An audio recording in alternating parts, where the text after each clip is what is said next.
اور اس سورہ قمر میں ایک آیت مکرر 4 مرتبہ اللہ تعالیٰ نے ارشاد فرمایا وَلَقَدْ يَسَّرْنَا الْقُرْآنَ لِلذِّكْرِ فَهَلْ مِن مُدَّكِرٍ، ہم نے قرآن یاد کرنے کے لیے آسان بنایا، ہے کوئی یاد کرنے والا؟ جواب دینا آپ لوگ اللہ کی بارگاہ میں۔ اللہ فرما رہے ہیں ہم نے یاد کرنے کے لیے قرآن آسان کیا ہے کوئی یاد کرنے والا؟ شاید اکثر مسلمان یہی کہیں گے ہم یاد کرنے والے نہیں ہیں، یاد کرنا تو دور کی بات ہے، پڑھنے والے نہیں ہیں۔ صفحہ 2 صفحہ پڑھ کر کے بھاگنے کا جی چاہتا ہے۔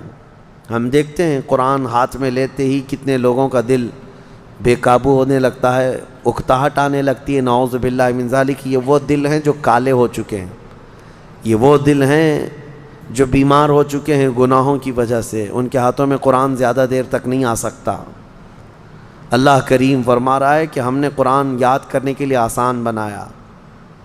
میں سب کے لیے نہیں کہتا الا ماشاء اللہ، ابھی تو سال بھر کی بات تو چھوڑو، رمضان آیا ہے، ذرا گریبان میں جھانک کر کے دیکھنا کتنے پارے آج تک تلاوت کر چکے، تراویح کو چھوڑ کر کے قرآن کتنے لوگ اٹھائے، کتنے لوگوں نے پڑھا، کتنی تلاوت ہوئی۔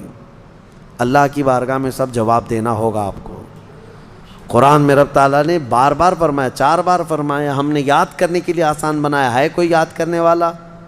نہیں، پڑھنے والا بھی نہیں ہے۔ گھروں میں جو قرآن رکھے ہوئے ہیں مصحف، اس پر تو دھول جمع ہو رہی ہے، لوگ اس کو بھولے سے بھی ہاتھ نہیں لگاتے۔ عزیزان گرامی، حدیث پاک میں ہے میرے آقا فرماتے ہیں کل قیامت کے دن جس کے خلاف قرآن اور رمضان کھڑے ہو جائیں گے اس کو دوزخ میں جانے سے کوئی نہیں بچا سکے گا۔ جھگڑا کریں گے یہ قرآن اور رمضان، جس کے خلاف کھڑے ہو گئے کہ مولا اس کو دوزخ میں بھیجنا ہے، اللہ ان کی سفارش پر ان کو دوزخ بھیجے گا اور ان سے دوزخ سے بچانے والا پھر کوئی نہیں ہوگا۔ قرآن اور رمضان یہ کمبینیشن ہے، اس کو آپ رمضان میں کثرت سے پڑھو، تلاوت کرو، اور جسے نہیں آتا وہ سیکھنے کی تو کوشش کرو۔ میرے اپنے اندازے کے مطابق عام دماغ رکھنے والا، بہت اعلیٰ دماغ نہیں، عام دماغ رکھنے والا بندہ بھی 40 دن میں قرآن سیکھ سکتا ہے، بہت آسان ہے۔ پر ڈے اگر ایک حرف بھی سیکھا تو الف سے لے کر یا تک 29 حرف ہیں، 29 حرف ہیں، اور زبر زیر پیش، 2 زبر 2 زیر 2 پیش، مد جزم تشدید، یہ کل ملا کر کے جو حرکتیں ہیں یہ 11 ہیں۔ ایک دن ایک حرف سیکھے اور ایک دن ایک حرکت سیکھے تو 11 اور 29 40 دن ہو جاتے ہیں۔ 40 دن میں یہ تو پورا قرآن سیکھ جانا چاہیے اس کو، بڑا آسان ہے۔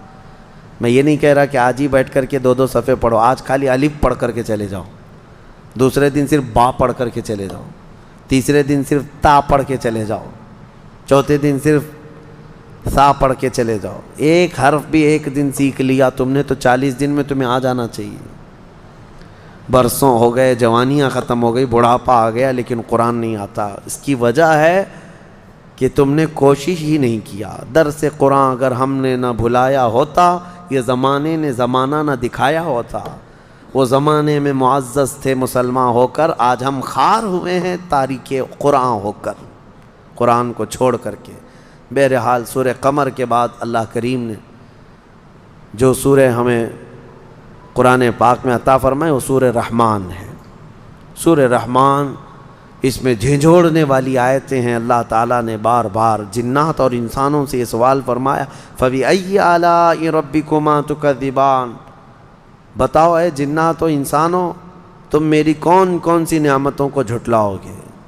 نبی پاک صلی اللہ علیہ وسلم جب یہ سورہ تلاوت کر رہے تھے تو صحابہ خاموشی سے سنتے رہے۔ پھر جب سورہ پوری مکمل تلاوت ہوئی تو نبی اکرم صلی اللہ علیہ وسلم فرماتے ہیں میں نے یہ جنات کے سامنے تلاوت کی، وہ تم سے بہتر جواب دے رہے تھے، جنات تم سے بہتر جواب دے رہے تھے، وہ روتے جا رہے تھے، سجدوں میں گر جاتے اور یوں کہتے تھے اے اللہ ہم تیری کسی بھی نعمت کو نہیں جھٹلاتے، فلک الحمد یا اللہ، تمام تعریفیں تیرے لیے ہیں اے رب کائنات۔ سورہ رحمان پڑھنے کے بعد رونگٹے کھڑے ہو جانا چاہیے۔ تمہیں کون کون سی نعمتوں سے اللہ نے نہیں نوازا، کون سی نعمتیں نہیں ہیں۔ ایک سانس لیتے ہو نعمت ہے، ایک سانس چھوڑتے ہو یہ اللہ کی نعمت ہے۔ اگر سانس نہ لے سکو تو موت ہے، اور سانس لے لیا لیکن واپس نہیں نکلتی ہے تو بھی موت ہے۔ تمہارے لیے ایک آدھا گلاس پانی یہ اللہ کی نعمت ہے۔ پانی مل جانا نعمت ہے، اور پانی مل گیا، پیاس لگنا بھی نعمت ہے۔ اگر پیاس نہ لگے تو پانی بھی نہ پی سکو۔ پیاس لگنے کے بعد پانی بھی ہے، لیکن پی جانے کے بعد پیٹ بھرا ہوا لگنا یہ بھی نعمت ہے۔ سیراب ہو جانا یہ نعمت ہے، ورنہ کچھ بیماریاں ایسی ہیں کہ تم پورے مٹکے کے مٹکے ڈالتے رہو، پیٹ نہیں بھر سکتا۔ بھوک لگنا نعمت ہے، کھانا ملنا نعمت ہے، اور کھانے کے بعد پیٹ شکم سیر ہو جانا یہ بھی نعمت ہے۔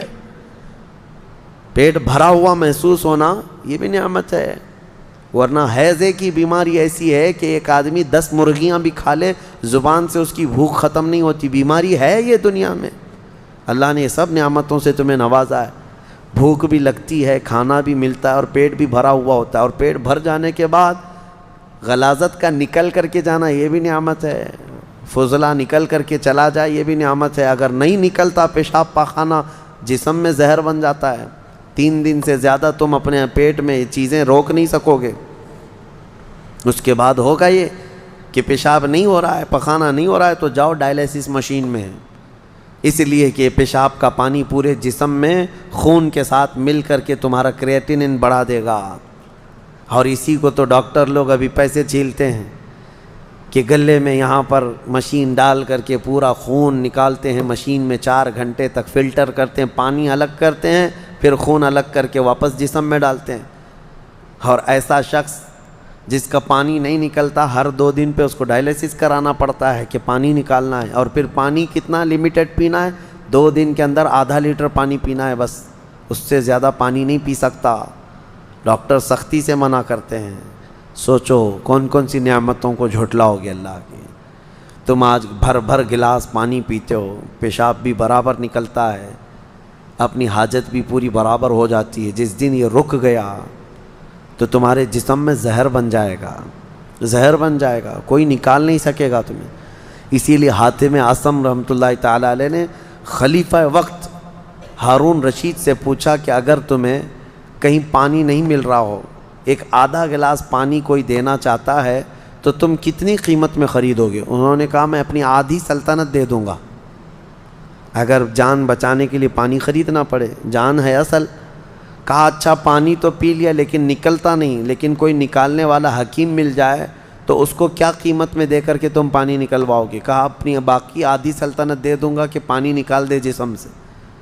کہا پھر دیکھ لے تیری پوری سلطنت 1 گلاس پانی کے برابر ہے، اور رب تبارک و تعالیٰ بغیر کسی معاوضے کے تمہیں روز پلاتا بھی ہے اور نکالتا بھی ہے۔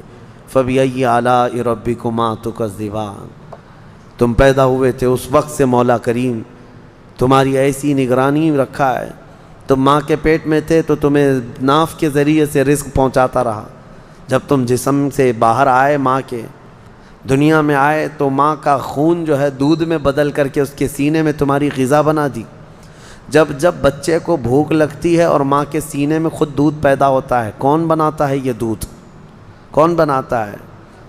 عورت کھاتی کیا ہے؟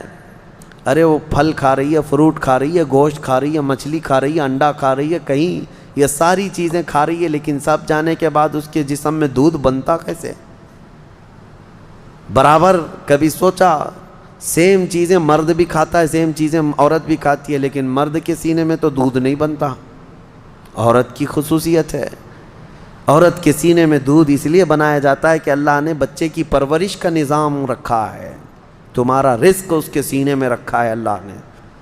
میرے عزیزو، آپ کو دیکھا، محسوس کرو آپ کہ اللہ نے پاکیزہ چیزوں سے تمہاری پرورش کی، تمہیں پیدا ہوتے ہی کچرے میں نہیں چھوڑ دیا گیا، اور جسم کے بھی کسی ایسے حصے سے تمہیں دودھ نہیں پلایا جا رہا ہے جس کو ہلکا سمجھا جائے۔ سینہ ایک معزز چیز ہے انسان کے جسم میں، عظمت والی چیز ہے سینہ، اور ماں کا سینہ تمہارے لیے غذا کا ذریعہ بنایا گیا، غذا کا ذریعہ بنایا گیا۔ دیکھو آپ کوئی بھی مقدس چیز آپ اٹھاتے ہیں نا، قرآن اٹھاؤ، کوئی بھی مقدس چیز یہاں دنیا میں ہے تو اٹھا کر کے آپ چوم کر کے سب سے پہلے کہاں لگاتے ہیں؟ سینے سے۔ کیوں؟ مقدس چیز کو سینے سے ہی لگاتا ہے آدمی، اس کو کوئی بتاتا نہیں ہے، لیکن سب کو اندازہ ہے کہ یہ سینے سے لگانے والی چیز ہے۔ اسی لیے اللہ تعالیٰ نے تمہاری ماؤں کے دلوں میں بھی یہ محبت رکھی کہ وہ جب جب تمہیں اٹھاتی ہے تو دودھ پلانے کی غرض سے وہ کہاں لگاتی ہے؟ سینے سے لگا، تمہیں سینے سے لگا کر کے اللہ نے یہاں پرورش کرایا، اور اس کے بعد تم جوان ہوئے، تمہیں بولنے کی طاقت دی، تمہیں دیکھنے کی طاقت دی، تمہیں سننے کی طاقت دی، تمہارے لیے سارا نظام ایسا ہے، تم ہلکے میں لیتے ہو۔ کچھ چیزیں ایسی ہیں نا جو روز کی ہیں، اسی لیے تو آپ کو نیچرل چیزیں تعجب میں نہیں لگتی ہیں، تعجب آپ کو لگتا نہیں، حالانکہ یہ بہت بڑے تعجب کی چیز ہے جو ہمارا جسم ہے۔ حضرت ابو بکر شبلی رحمۃ اللہ علیہ سے پوچھا گیا آپ کی کوئی کرامت؟ انہوں نے کہا میری سب سے بڑی کرامت یہ ہے کہ میں 2 ٹانگوں سے زمین پر چلتا ہوں، اس سے بڑی کرامت کیا ہے؟ 2 ٹانگوں سے میں زمین پر چلتا ہوں اور کبھی گرتا نہیں، یہی کرامت ہے۔ اب یہ چیز آپ مٹی کا بنا کر کے دیکھ لیں، آپ کسی چیز کا بنا کریں، تمہارا بیلنس اللہ تعالیٰ نے سنبھال کر رکھا ہے۔ یہ روز کی چیز ہے نا، اس لیے آپ کے دماغ میں اس کو تعجب خیز نہیں لگتا، حالانکہ یہ بہت عجوبے والی چیز ہے کہ اللہ نے تمہیں سنبھال رکھا۔ وہی بچہ دیکھو، بچہ بھی تو 2 پیر اور 2 ہاتھ والا ہے، لیکن وہ کھڑا نہیں ہو پاتا، اس کے کھڑے ہونے کی ایک عمر ہوتی ہے۔ تم کھڑے ہو جاتے ہو، بچہ نہیں کھڑا ہوتا، اس کی بھی سیم چیزیں ہیں۔ کون ہے جو تمہیں کھڑے ہونے کی طاقت دیتا ہے؟ اور پھر جب تم کھڑے ہوتے ہو تو کبھی ادھر اور ادھر نہیں ہوتے، ٹیڑھے میڑھے نہیں ہوتے، سیدھے کھڑے ہو جاتے ہو۔ یہ تمہارا بیلنس کون برقرار رکھتا ہے؟ تمہارے دونوں کانوں کے بیچ میں ایک ہلکا پارا رکھا گیا ہے جو تمہارا بیلنس برابر رکھتا ہے۔ ایک بہت چھوٹا سا قطرہ ہے، ایک چھوٹا پارے کی طرح ایک چھوٹا سا قطرہ ہے لیکوڈ جو دونوں کانوں کے بیچ میں۔ میرے عزیزو، کار چلانے والوں کو پتہ ہے ویل الائنمنٹ کیا ہوتا ہے۔ اگر ٹائر تھوڑا سا ادھر ادھر ہونے لگ جائے تو گاڑی کبھی ادھر جاتی ہے کبھی ادھر جاتی ہے، جبکہ اس کے 4 ٹائر ہیں پھر بھی الائنمنٹ کرنا پڑتا ہے۔ تمہارے صرف 2 پیر ہیں لیکن کبھی الائنمنٹ کے لیے گئے نہیں کسی مشین میں، کسی گیرج میں گئے کہ میرے پیر ٹھیک کر دو؟ یہ قدرت خداوندی ہے جو تمہارے جسم کو سلامت رکھا ہے۔